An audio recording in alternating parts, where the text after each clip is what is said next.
Hello मेरे प्यारे साथियों, स्वागत है आप सभी का एक बार फिर से आपके अपने प्यारे से यूट्यूब चैनल विद्यारूपा पर। आशा करता हूँ आप लोग अच्छे होंगे और मन लगाकर पढ़ाई कर रहे होंगे। उस पढ़ाई को और भी बेटर करने के लिए आज हम आपके लिए लेकर आए हैं 10th मैट्रिक परीक्षा 2026 हिंदी के 300 ऑब्जेक्टिव का सीरीज जो था उसका डे 2 यानी डे 1 हम लोग कर चुके थे और डे 2 करेंगे। इसी तरह 300 ऑब्जेक्टिव करने वाले हैं, आज उसका डे 2 होने वाला है। तो डे 1 में हम लोग 1 से 50 ऑब्जेक्टिव किए थे। अगर आपने डे 1 नहीं देखे तो जाके डे 1 जरूर देख लें। आज जो है डे 2 करेंगे, सॉरी डे 2 में जो है 51 से जो है 100 ऑब्जेक्टिव करेंगे। और जिसका आंसर आपको पहले से पता हो उसका आंसर भी आप लोग साथ साथ देते हुए भी चलिएगा। अगर आप चैनल पर पहली बार आए हैं तो चैनल को सब्सक्राइब कर लीजिएगा, वीडियो को लाइक कर अपने दोस्तों के साथ जरूर शेयर कीजिएगा। तो आपका जो पहला क्वेश्चन है आज का कि श्रम विभाजन और जाति प्रथा किस प्रकार का निबंध है। यानी श्रम विभाजन और जाति प्रथा जो है किस प्रकार का निबंध है, वर्णनात्मक, विचारात्मक, भावनात्मक या व्यंग्यात्मक। ये जो 300 ऑब्जेक्टिव का सीरीज है, अगर आप ये 300 ऑब्जेक्टिव सीरीज देख लेंगे तो आपको जो है हिंदी से कहीं से भी क्वेश्चन पूछे तो आप बता दीजिएगा। यानी हिंदी का क्वेश्चन आपको नहीं छूटने वाला है, सिर्फ बुक का क्वेश्चन लिया गया है 300।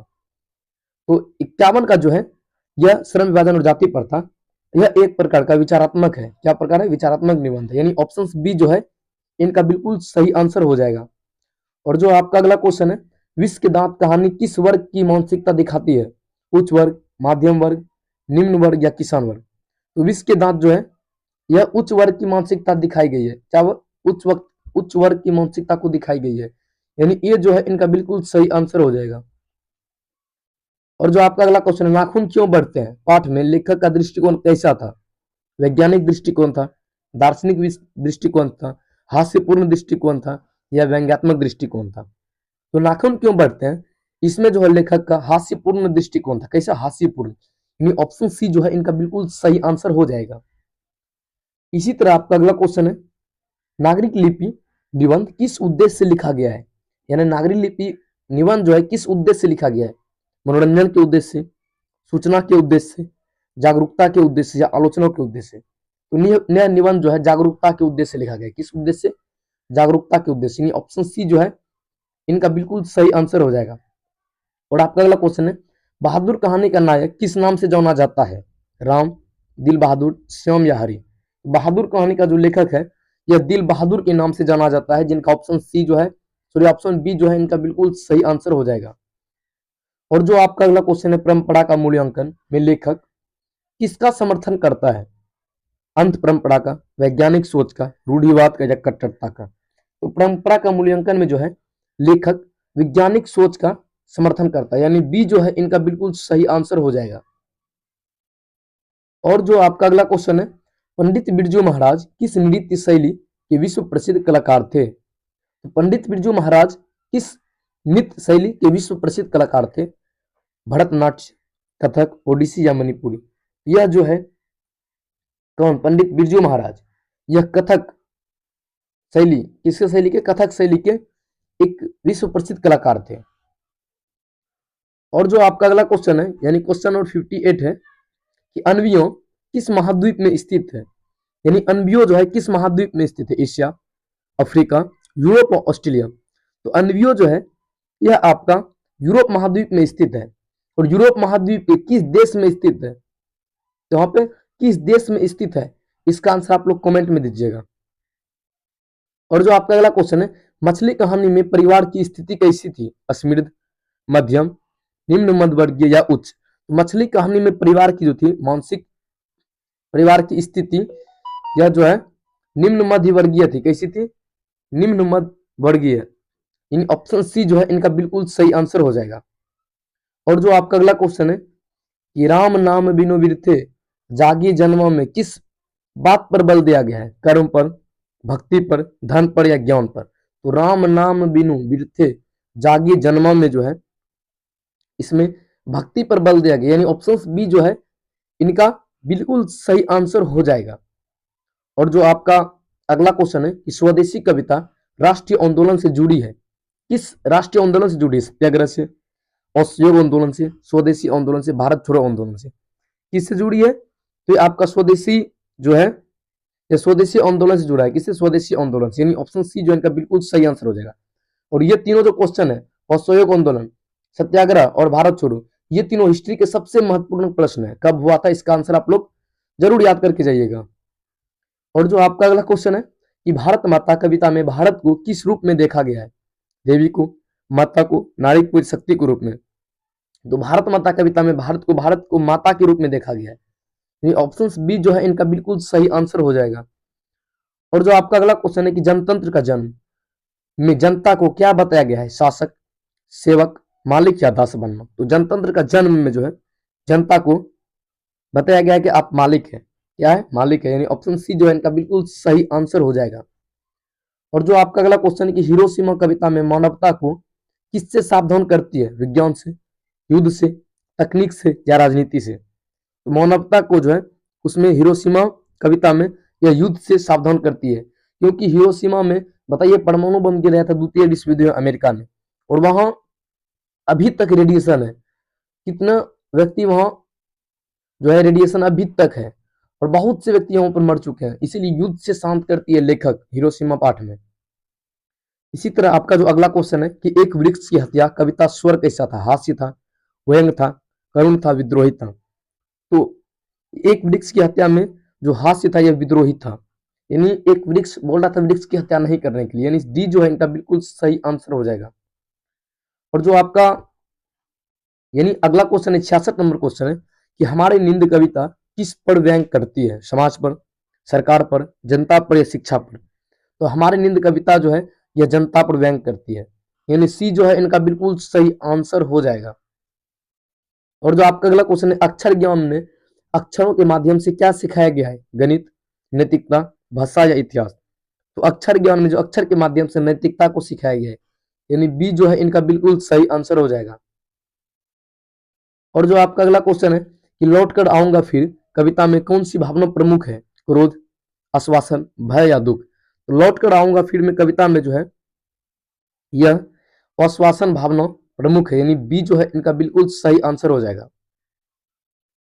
इसी तरह आपका जो अगला क्वेश्चन है कि दही वाली मंगनमा कहानी का अंत कैसा था?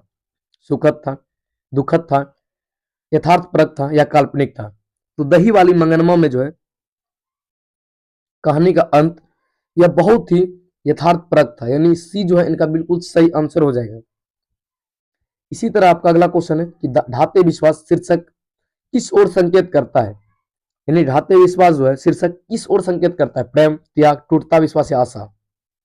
तो इसमें जो है विश्वास यानी टूटता हुआ विश्वास की ओर संकेत करता है, यानी सी जो है इनका बिल्कुल सही आंसर हो जाएगा। और जो आपका अगला क्वेश्चन है कि मां कहानी में सामाजिक समस्या कौन सी है? बेरोजगारी, पागलपन, गरीबी या भूखमरी? तो मां कहानी में जो है यह पागलपन एक सामाजिक समस्या है, यानी बी जो है इनका बिल्कुल सही आंसर हो जाएगा। और जो आपका अगला क्वेश्चन है कि नगर कहानी आधुनिक जीवन की किस समस्या को दिखाती है? अकेलापन को, अशिक्षा को, अंधविश्वास को या ग्रामीणता को? नगर कहानी जो है यह आपका अकेलापन को दिखाता है। क्या दिखाता है? अकेलापन को, यानी ये जो है इनका बिल्कुल सही आंसर हो जाएगा। और जो आपका अगला क्वेश्चन है कि धरती कब तक घूमेगी कहानी किस विषय पर आधारित है? तो धरती कब तक घूमेगी प्रेम, विज्ञान, युद्ध या मानव पीड़ा? तो यह मानव पीड़ा पर आधारित है, यानी डी जो है इनका बिल्कुल सही आंसर हो जाएगा। और जो आपका अगला क्वेश्चन है कि श्रम विभाजन और जाति प्रथा में जाति व्यवस्था को किससे जोड़ा गया है? धर्म से, श्रम से, राजनीति से या शिक्षा से? तो जाति व्यवस्था को जो है श्रम विभाजन और जाति प्रथा में श्रम से जोड़ा गया, यानी काम से, जाति के आधार पर ही काम कराया गया है, यानी बी जो है इनका बिल्कुल सही आंसर हो जाएगा। और जो आपका अगला क्वेश्चन है कि विश्व के दांत कहानी यथार्थवाद पर आधारित है, किस यथार्थवाद पर आधारित है? सामाजिक, ऐतिहासिक, रोमांटिक या काल्पनिक? यह जो है विश्व के दांत यह कहानी सामाजिक यथार्थवाद पर आधारित है, यानी ये जो है इनका बिल्कुल सही आंसर हो जाएगा। इसी तरह जो आपका अगला क्वेश्चन है कि नागरी लिपि हिंदी भाषा से संबंधित है। नागरी लिपि हिंदी भाषा से संबंधित, व्याकरण से संबंधित है, लिपि से, छंद से, अलंकार से? यह जो है नागरी लिपि लिपि से संबंधित है, इससे लिपि से, यानी बी जो है इनका बिल्कुल सही आंसर हो जाएगा। और जो आपका अगला क्वेश्चन है कि बहादुर कहानी में बहादुर का स्वभाव कैसा था? कायर था, ईमानदार था, चालाक था या स्वार्थी था? बहादुर कहानी में जो बहादुर का स्वभाव था यह आपका ईमानदार था, यानी बी जो है इनका बिल्कुल सही आंसर हो जाएगा। और जो आपका अगला क्वेश्चन है परंपरा का मूल्यांकन में लेखक किस पर बल देता है? विवेक पर, आस्था पर, रूढ़ि पर या अंधविश्वास पर। तो परंपरा का मूल्यांकन में जो है लेखक इसमें विवेक पर बल देता है। किस पर? विवेक पर। यानी ये जो है इनका बिल्कुल सही आंसर हो जाएगा। और जो आपका अगला क्वेश्चन है कि पंडित बिरजू महाराज को किस सम्मान से नवाजा गया? पद्मश्री, पद्म भूषण, पद्म विभूषण या पद्म रत्न। तो इसको जो है पंडित बिरजू महाराज को पद्म भूषण, इसको पद्म विभूषण से संबंधित मतलब नवाज सम्मान से जो है नवाजा गया। यानी सी जो है इनका बिल्कुल सही आंसर हो जाएगा। नेक्स्ट क्वेश्चन है आपका कि मछली कहानी का शीर्षक किससे संबंधित है? शौक से, व्यापार से, जीवन संघर्ष से या मनोरंजन से। मछली कहानी में जो है शीर्षक यानी जीवन संघर्ष से संबंधित है। यानी 80 का जो सी हो जाएगा इसका सही आंसर। और जो आपका अगला क्वेश्चन है कि श्रम विभाजन और जाति प्रथा के लेखक कौन है? भीमराव अंबेडकर, रामविलास शर्मा, गुणाकर मूले या बद्रीनाथ चौधरी। तो श्रम विभाजन और जाति प्रथा के लेखक डॉक्टर भीमराव अंबेडकर है। यानी 81 का ए हो जाएगा सही आंसर।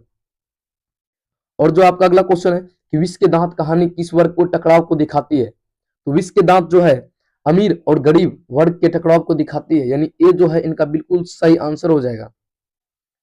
इसी तरह आपका जो अगला क्वेश्चन है कि मैक्स मुलर के अनुसार सच्चा भारत कहाँ है?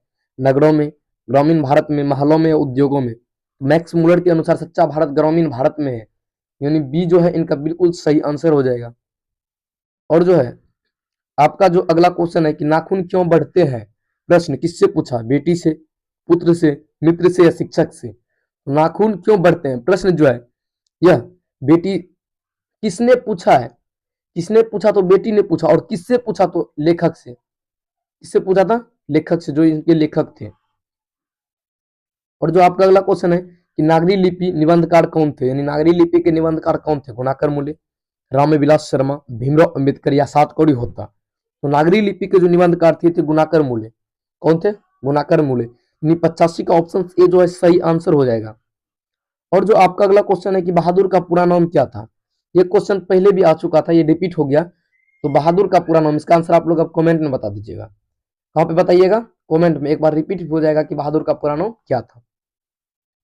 और जो आपका अगला क्वेश्चन है परंपरा का मूल्यांकन किसकी कृति है? रामविलास शर्मा की, डॉक्टर भीमराव अंबेडकर की, गुणाकर मूले की या बद्रीनाथ चौधरी की। तो परंपरा का मूल्यांकन जो है यह आपका गुणाकर मूले की कृति है। यानी सी जो है इनका बिल्कुल सही आंसर हो जाएगा। और जो आपका अगला क्वेश्चन है कि पंडित बिरजू महाराज किस कला से संबंधित थे? कथक से, भारतीय नाट्य से, कुचिपुड़ी से या ओडिसी से। पंडित बिरजू महाराज कथक से संबंधित थे। ये हो जाएगा सही आंसर।